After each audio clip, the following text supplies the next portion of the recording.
Welcome back to Wall Again, where passion meets music. If you're new to the channel, hit that subscribe button. So very few people know that Pearl Jam, they had an original drummer on the first album, and then he actually left the band before the band had a chance to go out and tour it. And then I think there was a guy called Matt Chamberlain come in for a while. He couldn't stay with the gig, and he decided to get his friend in. His friend's name was Dave Abbruzzese, and Dave went on to basically tour the world with Pearl Jam in support of their debut album 10. He recorded all of Verses and most of Vitalogy before he fell out with the band and had to leave. But I think, like most Pearl Jam fans, consider Dave Abbruzzese to be the best drummer that was ever in the band.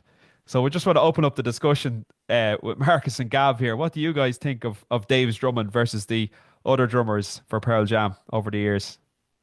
I think Dave's drumming is phenomenal. I think he is more aggressive, more hard hitting than some of the other drummers that Pearl Jam went through.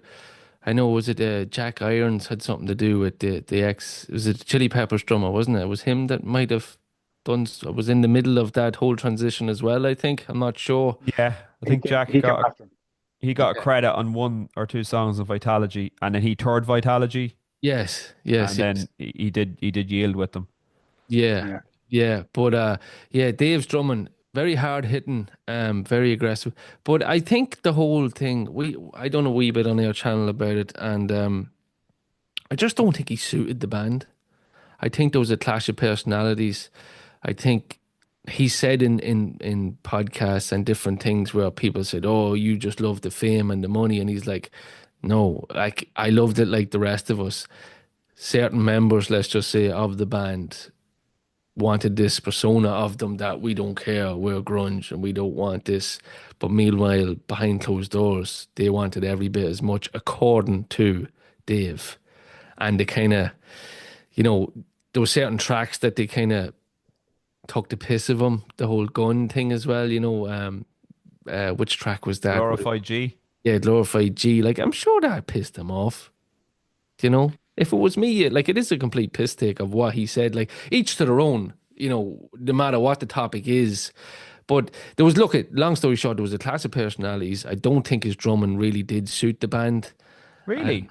I disagree with you. I think his drumming No, was his drumming fantastic. on Versus was fantastic, but the direction, I'm sorry, that the band wanted to go. Oh, right, okay. Sorry, that's what I meant to Too say. too flashy is Too hard, yeah, too flashy, too busy. But I think he's absolutely fantastic. And if you look at his YouTube channel, like today, he's doing a lot of stuff. I just can't think of the name of his channel. But like he still has it. He's yeah. so tight. He's so tight.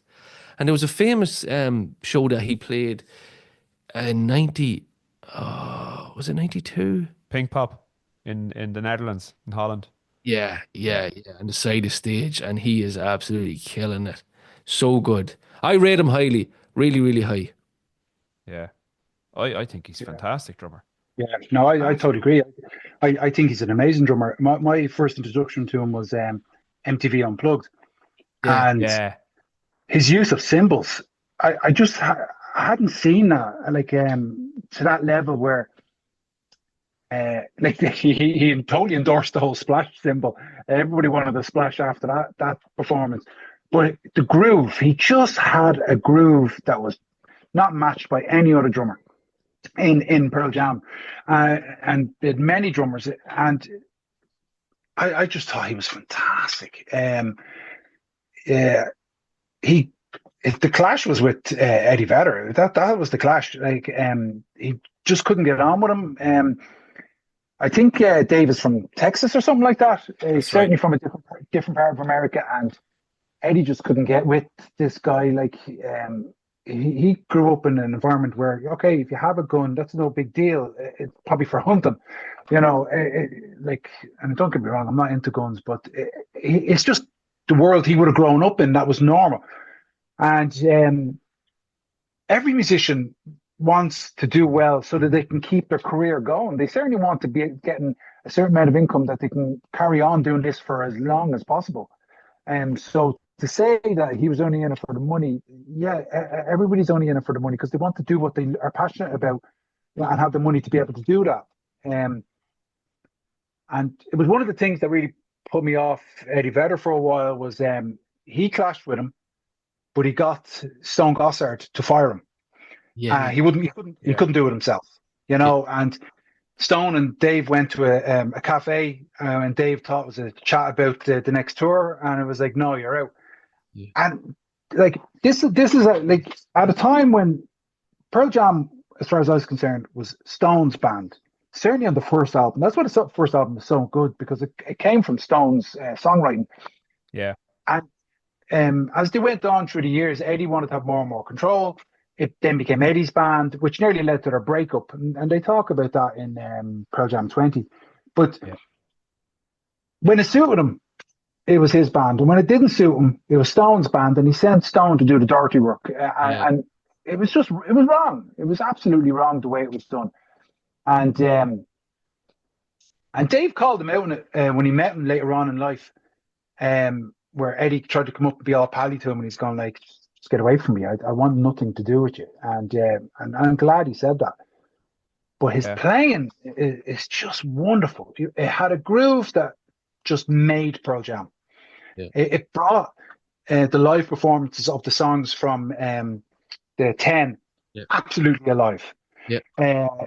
And to lose him was a shame, but they were always going to lose him because Eddie was pushing it in a direction that I agree with you. It wouldn't have worked. It barely worked with the other four members or the other three members that stayed Yeah. because there were such clashes. So this new guy in, what chance had he got? At least the other three members had history together, so there was a chance of them hanging on. But no, I think I agree with you. I don't think it would have lasted, and I don't think he would have suited the direction that Eddie wanted to go in. And then when you go on to the likes of Yield, um, Yeah. Jack Irons is playing there. It's the drummer that replaced him, and it's very straight. Now, it's one of my favorite Pearl Jam albums, but the drumming is very straight. Doesn't have the groove whatsoever. Yeah, yeah, But amazing drummer, and you're saying he still has it. Like he's, I think only the last few years he released a snare. He got endorsed by one of the major companies with his own snare, and that's like getting a signature guitar. And like he's still respected in the music business. That yeah. he is a talented drummer, and so he should be. He's a And brilliant drummer. he gives a lot of time to his fans as well. Like I think that's the name of his channel, Free Ass Records. So that's the name of his YouTube channel. And for a while, like I think up till like a couple of months ago, he was like people were writing in saying, "Oh, he had some memorabilia for sale and all that." He never ever took money once. He'd send out signed pictures and bits and pieces from tours and never ever chat. Like he was glad to have the fans like, and I don't think there's too many like that. But one thing Yeah, I'll say, Mark, and I agree with everything you said, it would have been fun to see if things had worked out and Pearl Jam might have went down a different alley. Like if Stone and Yeah. Jeff had a bit more power over Eddie and they kept Dave and kept that little bit heavier and didn't yeah, they did go a little bit softer and a bit more. Well, I don't think you would have got No Code with Dave Abbruzzese in the band because he would have called them out on it. Like Yeah. No yeah, Code is a very, very difficult album to listen to, and I've tried many, many, many Yeah, times. for me they stepped off after the It's album. and as you say, Marcus, like that was Eddie taking the band in a direction there. Like Mike McCready wasn't in good shape. no, They weren't a guitar band at that point. Were they even a rock band? I don't know. Jack Irons came in on No Code. It's a very uninspiring album. I know people like to say, "Oh, it's one of their best albums." To me, I think there's a lot of people can be pretentious around Pearl Jam.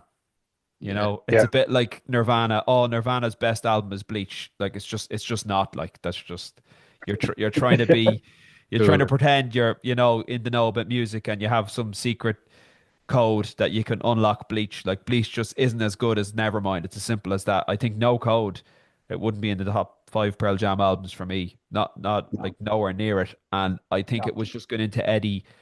Eddie was picking up the guitar and he was learning, oh, that's an interesting chord. Let's throw that in the middle of this and let's do it in 7/8 time and let's just throw everything at the wall and see what sticks. And yeah, I think Dave Abbruzzese would have been, lads, this is rubbish. We're not putting this out like Yeah, yeah. um So yeah, I think as well with Eddie Vedder, I think at times he's very pretentious as well. He can be. Now, don't get me wrong. I think his heart is in the right place. He does stand up for human rights, and he does stand up for equality. And there's a lot of things I admire about him. But I think at times he can be very pretentious, and like sometimes get the impression he's like just an American Bono in Yeah, a way, you yeah, know. 100%. Yeah, yeah, yeah. I seen it in action a few. I remember the time I Yeah. caught him in America, and I was like, I was in that festival in Tennessee, Yeah, and he went on for about 10 minutes, and I was kind of like, "Will you just shut the fuck up and sing?" You know? yeah. Like don't get me wrong, I wouldn't be like Eddie's brilliant and Bono's not. Like I respect Bono for all he does, standing up for human rights as well. I don't get me wrong, but at the same time, Eddie does it, so I'm not going to give Bono a pass or give Eddie a Yeah. pass. I see them in the same kind of light, like you know. Yeah. Dave came out and kind of said though that it's all, BS, like a Of course lot it of it, is. Of course it is. but even back then though, It's even show back, business. Like yeah, Yeah. it's all, and but what rubs me wrong about Eddie too, and I enjoy Eddie, he's a great singer. Like, but calling out Dave, who was fond of a drink and who did like the party and that. But like Dave said, like why would he have a reason to like? He's like they were just at it as well, but they just said, "Oh no, we're grunge and we sleep in cars and we don't like the," and it's all just yeah, there like, was a lot of that went on with Pearl Jam. Where yeah, I don't think any of the other bands bought into that.